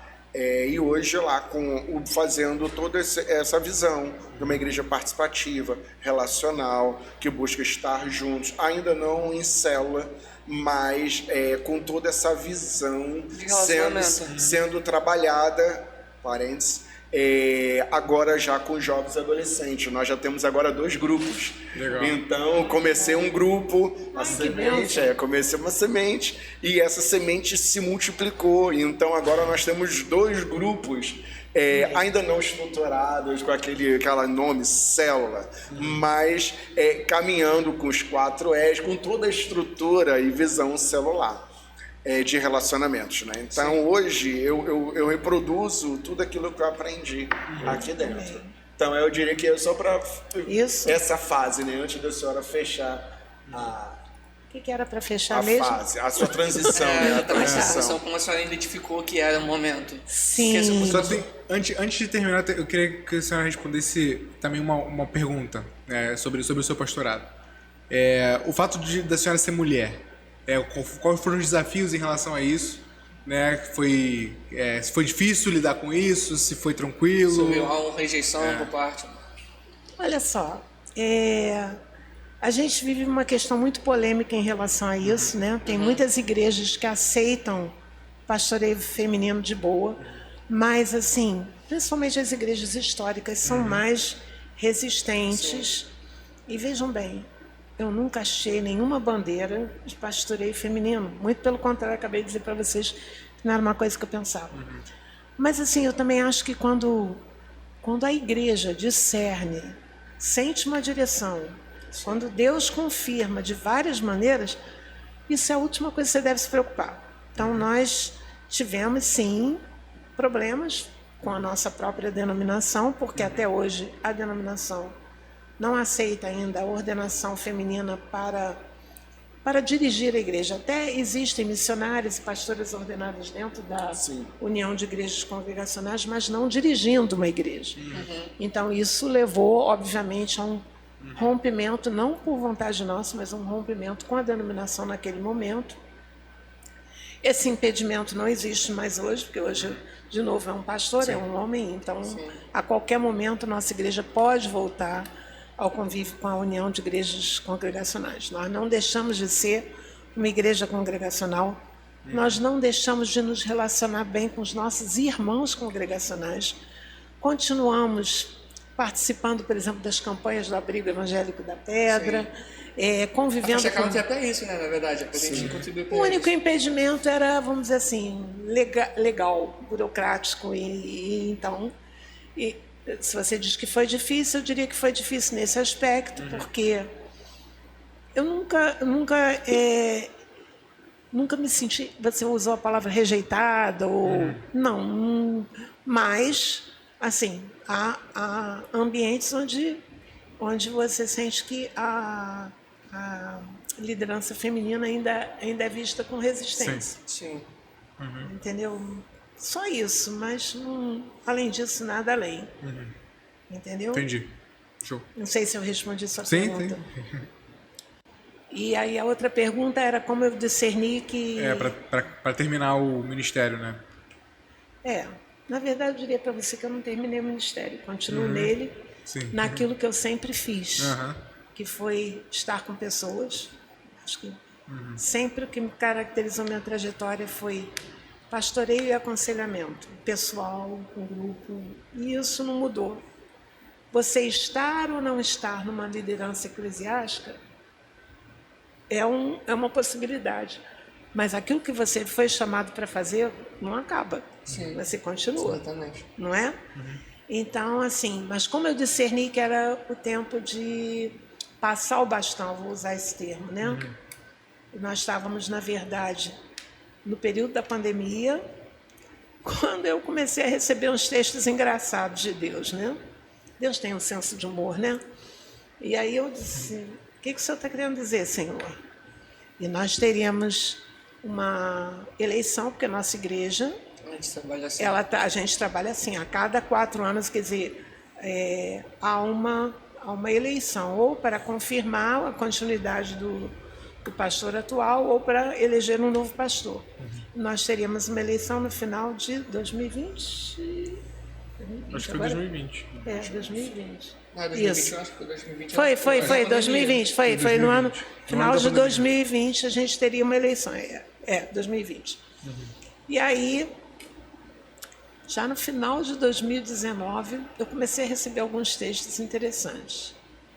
Quando chegou o início de 2020, os textos e as ministrações pessoais de Deus começaram a ficar mais intensas.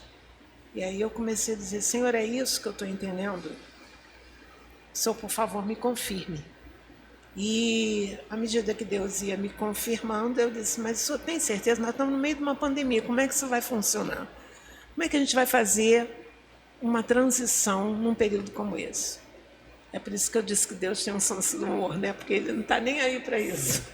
E então foi assim que eu discerni, conversei com a liderança, em primeiro lugar, primeiro com os coordenadores, depois com os supervisores, e disse, vamos orando, porque a gente não tinha, assim, nenhum plano estabelecido de sucessão, a gente ia ter que discernir o que Deus estava querendo fazer. A gente tinha pessoas preparadas na igreja que poderiam assumir tranquilamente a direção da igreja, tanto que nós tivemos 4 candidatos, poderíamos ter até mais. Sim. Alguns não aceitaram a proposta, mas nós poderíamos ter até mais candidatos. Mas a gente não estava fazendo um planejamento sucessório. Então, primeiro foi regado com oração, com a liderança da igreja. Depois, quando chegou, acho eu, mês de agosto a setembro, naquela ocasião a gente não estava tendo culto presencial para todo mundo. Tinha uma restrição de distanciamento das cadeiras, que a gente reunia uma parte da igreja num domingo, uma parte no outro domingo. Lembram disso? Sim, não? lembro. Então aí a gente transmitia online, essa história do online começou nesse período da pandemia. Eu me lembro que então eu combinei um dia em que, quando acabasse o culto, ia desligar o online e eu ia conversar com a igreja, explicar todo o processo, pedir à igreja que estivesse orando, porque a gente ia ter uma eleição em dezembro e eu não estaria concorrendo à reeleição.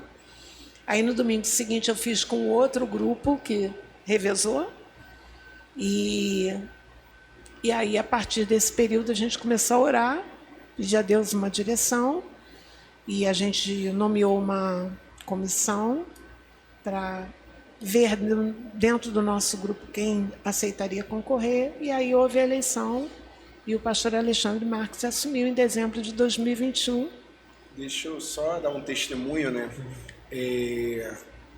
Quando eu fui falar para a tia Damares, assim, tia Damares, eu fui convidado para uma igreja para ser pastor dela, para buscar mentoria, conselho.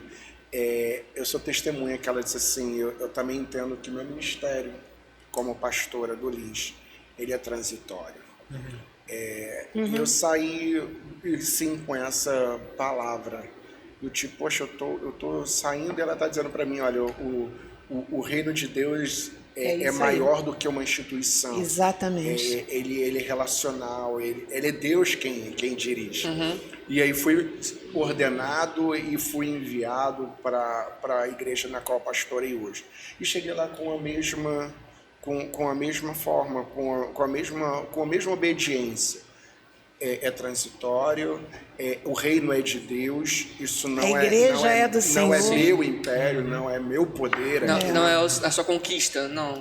Não é. Então, com essa liberdade, até eu também já falei isso diversas vezes lá para a igreja, que é congregacional também, fiz questão de manter lá como congregacional, dizendo o seguinte, olha só, no dia em que a igreja perceber, ou eu mesmo também como pastor, com essa liberdade. Essas palavras de Deus com liberdade, sem peso. É isso aí. De entender que não é minha conquista, que não é meu império. A igreja é do Senhor. Então eu sou testemunha, porque quando eu já estava recebendo essa chamada, a tia Damares também já estava recebendo essa palavra de Deus, que era transitória.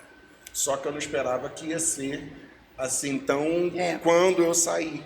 Porque veio também a pandemia. Veio a pandemia, foi. Que, deixa eu só abrir um parênteses, lá a igreja congregacional, lá a gente conversou, né? Só fechou um domingo. Porque no domingo Mas lá é outro país, entendeu? Lá é outro país, que na pandemia... Uma cultura diferente. Eu até fui... Pode falar isso aqui no podcast? Pode.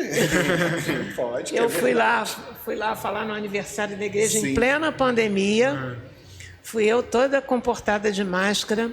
Quando foi começar o culto, eu contei comigo, eram 4 pessoas de máscara, o resto todos sem máscara. Eu disse, eu estou em outro país, então acabou a preocupação, não foi? Sim, foi. E assim, então... A igreja funcionou a pandemia toda. Funcionou a pandemia toda. Eu tô só porque, assim, aí vem, né, o relacionamento, a mentoria, o crescer junto de uma liderança que não é a liderança destacada, né? Aqueles ungidos naquele grupo lá, isolado, e você aqui. Como eu cresci nesse ambiente da liderança e na qual eu participava junto, seja como membro ou como líder, quando eu cheguei lá e vi aquele cenário de pandemia, lembro que foi em abril, eu tive que fechar a igreja. Eu falei assim, agora eu estou aqui, o que eu faço? Que aí vem aquelas perguntas, o que o senhor quer que eu faça? E o que eu tive de resposta foi, o que você aprendeu? E eu me lembro muito do pastor Mauri. O que se o pastor Mauri tivesse aqui? Faria, né? Faria. O que o pastor Álvaro, o que tia Damares tivesse aqui, e outros que são referências até hoje na minha vida de liderança. Então eu entendi de Deus que eu podia continuar reunindo a igreja. Mas eu estou dando só esse parênteses só pelo testemunho de que eu conversava com tia Damares, eu ouvia dela dizer assim, o reino é de Deus, a obra é de Deus. E é verdade. Perfeito. Show. Então acho que chegamos nos tempos atuais, né? Agora... Exatamente, agora é com vocês. Passamos o bastão. É verdade. É isso aí, uma nova geração, um novo tempo. O pastor Alexandre está desde 2021, né? 3 anos. Esse é o 4º ano. final do ano a gente tem até a eleição de novo. Sim. Né? E, enfim, a essência da igreja continua a mesma, né? Apesar dos tempos mudando, as gerações mudando, mas a gente continua sendo uma igreja de célula, com foco relacional. Enfim. É isso. Tem alguma coisa pra falar sobre os tempos atuais? Sobre os tempos atuais, não, realmente acontece, é isso.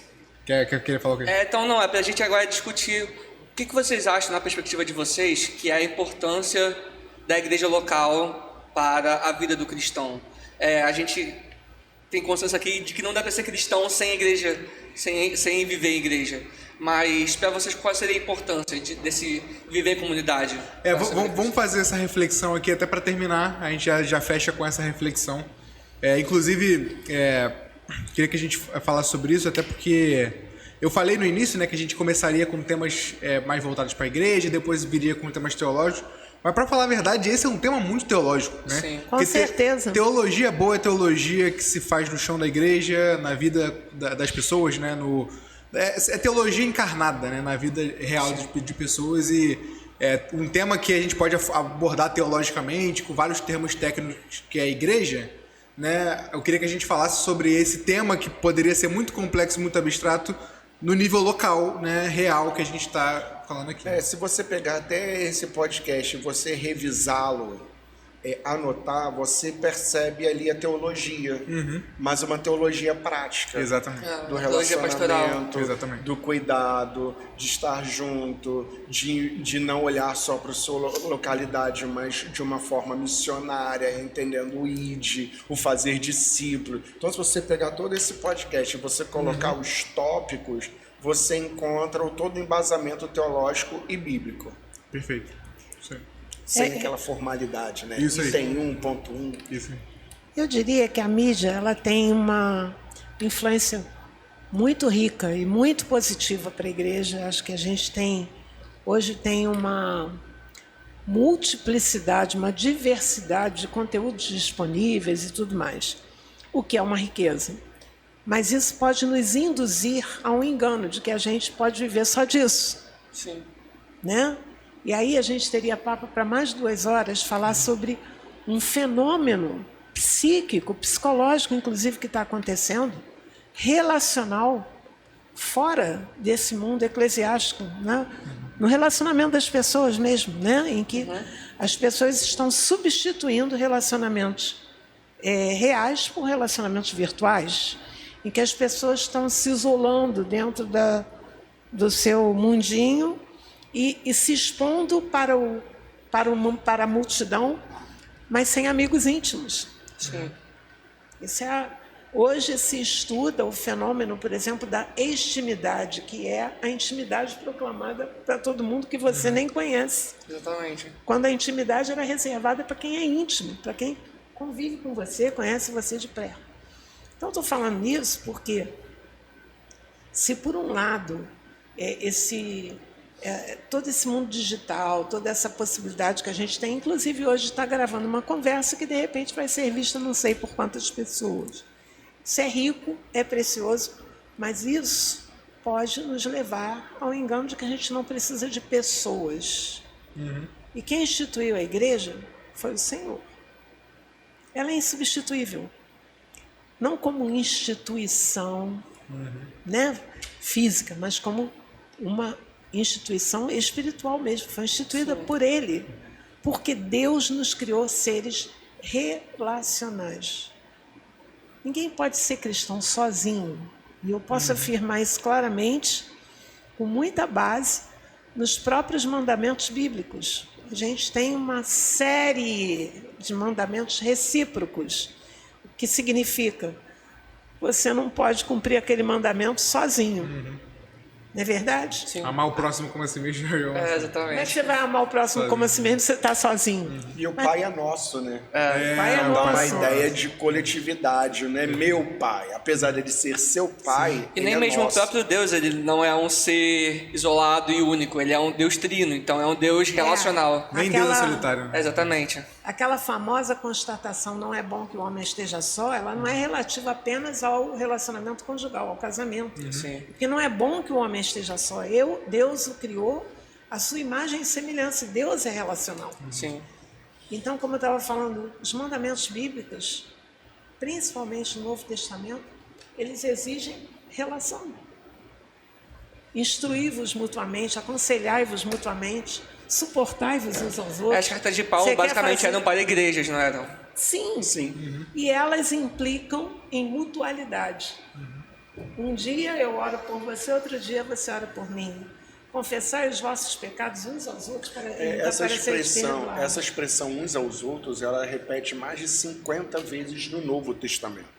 Então fica até uma sugestão para vocês pesquisarem aonde entram uns aos outros. Ele não entra numa única vez, ou numa única carta, ou num único livro, ou num único versículo. Ele é repetido constantemente quando se trata de igreja e ser igreja. Então é uns aos outros. O Novo Testamento não faz sentido sem comunidade. Né? Exatamente. Então, quando você pergunta qual é a importância da igreja local para a vida do cristão, eu atrelo isso à própria palavra de Deus. Como é que você vai viver a experiência cristã sem ter alguém com quem compartilhar? Eu não estou nem falando do evangelismo, que também implica em relacionamento. Sim. Que a ordem de Jesus foi ir de fazer discípulo, mas você vai fazer discípulo sozinho. Né? Você tem que estar se relacionando com alguém. Então, acho que é indiscutível a necessidade. Hoje a gente tem, esse é um outro tema bastante atual, a questão dos desigrejados, né? Aqueles que advogam a seguinte premissa: eu posso ser cristão necessariamente sem fazer parte de uma igreja. Por que eu tenho que fazer parte de uma igreja? Então, esse é um outro tema a ser abordado, mas que está relacionado ao que você perguntou. Como é que você vai ser cristão sozinho? Sim. E é legal como muitas vezes a igreja ela vai contra o espírito do seu tempo. E como isso também acontece hoje em dia. Tipo, o espírito do individualismo máximo, você se desenvolver sozinho por si mesmo, pelo seu próprio mérito e chegar até certo ponto. Enquanto a igreja, eu não sou enquanto nós não somos. Então não adianta eu crescer espiritualmente sozinho, não adianta eu buscar se nós já estamos buscando. E aí a gente vai longe nessa história, porque quando você vê lá Efésios capítulo 4 falando do maturidade espiritual, não é alcançada sozinha. Exatamente. Ela é uma conquista coletiva. Até que nós chegamos à estatura do varão perfeito, não é até que uma pessoa chegue. Porque não adianta nada uma pessoa só chegar. E como é que você vai fazer isso sem ser igreja? Exatamente. Perfeito. Ok? Essa percepção de que a igreja ela é um corpo, você não tem uma parte de um corpo, você não é corpo sozinho. Sim. Você precisa estar ligado a algo e algo está ligado a você.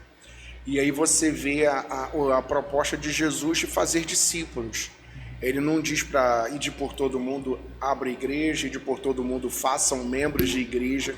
Ele fala sobre discípulo, porque discípulo gera relacionamento. Sim. Você só consegue se reproduzir na vida de alguém que é o seu discípulo através de um relacionamento, não de uma cartilha, não de uma instituição, mas desse dia a dia de andar de 2 a 2. Então, igreja é isso. E a importância da igreja local, hoje, como pastor de uma igreja dentro da comunidade, literalmente no meio de uma comunidade, ela é fundamental. Porque a igreja acaba sendo uma referência para aquela geração. Aqui hoje é uma igreja de rua, então temos várias pessoas passando. Mas quando você está numa igreja dentro de uma comunidade, inserida no meio de uma realidade, onde todo mundo está a favor do aborto e você ali dizendo não aborto, da morte você não, é pró-vida, e toda essa questão, a igreja local ela se torna um instrumento de voz profética na comunidade na qual ela está inserida, tanto para os seus membros quanto para a comunidade. E não só apenas do evangelho, mas também do social. Porque a igreja não é só uma instituição espiritual, ela também é social. Jesus veio salvar corpo, alma e espírito. E isso perpassa não só você ser de uma religião, mas de você ter uma transformação total no seu ser, no seu caráter, no seu sonho, no seu ambiente, no seu casamento, na sua família, no seu trabalho. Então a importância da igreja local é isso, que é uns aos outros, ajudando uns aos outros a conquistar aquilo que Deus nos colocou como objetivo, que é esse céu, essa nova vida em Cristo Jesus. Perfeito. Eu acho muito interessante isso. O projeto de Deus no Novo Testamento, né? Na Escritura como um todo, né? É construir um povo, né? Redimir um povo. É um projeto comunitário, como a gente tem falado bastante aqui. E acho muito interessante como a igreja local é a forma que a gente tem de experimentar esse projeto cósmico, né? Enquanto a igreja de forma geral, assim, macro, né? Ela é a reunião de todos aqueles que creem em Cristo, que foram transformados, regenerados e que estão dentro que está dentro desse conjunto. Inclusive os santos que já foram, que já morreram e tudo mais, pessoas de todas as nações aí que creem em Cristo, todos estão dentro disso, né? E fazendo parte desse projeto. E a igreja ao longo da história vai crescendo. Mas eu não consigo experimentar no dia a dia esse macro. Eu não consigo, por exemplo, conversar com os santos que já morreram. Né? Eu não consigo conversar com meus irmãos que estão do outro lado do mundo e tudo mais. Mas eu consigo viver esse projeto de Deus cósmico na minha igreja local. Né? Sim. Na realidade do dia a dia, da vida diária da minha igreja local. Né? Sim. Inclusive, o projeto, o sistema celular, toda essa ideia de células que leva... tudo isso para mais íntimo ainda nas casas também é interessante, né? De levar esse projeto cósmico para um núcleo tão pequeno, para o aspecto real, para o menor núcleo possível. Né? Isso a igreja meio que torna um Deus tão, às vezes, que a gente pode ver como algo etéreo, espiritual, distante, próximo, real, físico, sabe? Alguém que você pode tocar, alguém que você pode ser abraçado, alguém que você pode receber uma oração. Então, é como se fosse... porque de fato a gente é o corpo de Cristo. Da mesma forma que Jesus, ele veio e ele se encarnou, ele foi o Deus real que as pessoas tocavam, a igreja hoje acaba assumindo esse papel de realmente ser tipo Deus aqui para as pessoas, sabe? Né? Então a gente tem em nós o Espírito Santo para isso, para servir como realmente Deus para as pessoas, sabe? Nesse sentido. Então é muito isso para mim, é por isso que é impossível viver cristão sem viver igreja, porque é viver longe de ter um Deus perto de você. Perfeito. É isso. Querem falar mais alguma coisa? Não. Não? Eu só agradecer a oportunidade, né? De não só falar do tema, mas também poder lembrar de... Verdade, né? Muitas histórias, muitas aventuras. Mata a saudade. Poxa, muitas aventuras. A gente vê essas fotos, a gente poder lembrar de irmãos tão queridos que são os santos que dormem hoje em Cristo, com a expectativa de um dia encontrá-los. Então, isso é ser igreja, é você olhar para trás e ver que Deus fez tudo novo e olhar para frente e ver que Deus continua fazendo coisas novas todo o tempo. Amém. Foi um prazer estar com vocês. Eu agradeço a vocês terem aceitado o convite. O pastor Damares está aqui, o pessoal, a maioria das pessoas deve conhecer, né? Mas o pastor Giacomo, imagino que talvez algumas pessoas que chegaram recentemente não conheçam, né? E aí vocês veem como ele está desde o início. Teoricamente, até antes da pastora. Verdade. É mais velho que eu. De igreja, sim. Então, muito obrigado pela presença de vocês, por terem topado estar com a gente, tá? E é isso, quer finalizar? Então, gente, muito obrigado pela audiência, pela visualização de vocês. A gente vai estar lançando cortes e tudo mais no nosso canal do YouTube. E muito obrigado pela sua audiência e uma boa semana para vocês. Curtam, compartilham e se inscrevam no canal, por favor. Perfeito. É isso aí. Tchau, gente. Valeu, pessoal. Até mais. Obrigado. Tchau. Tchau.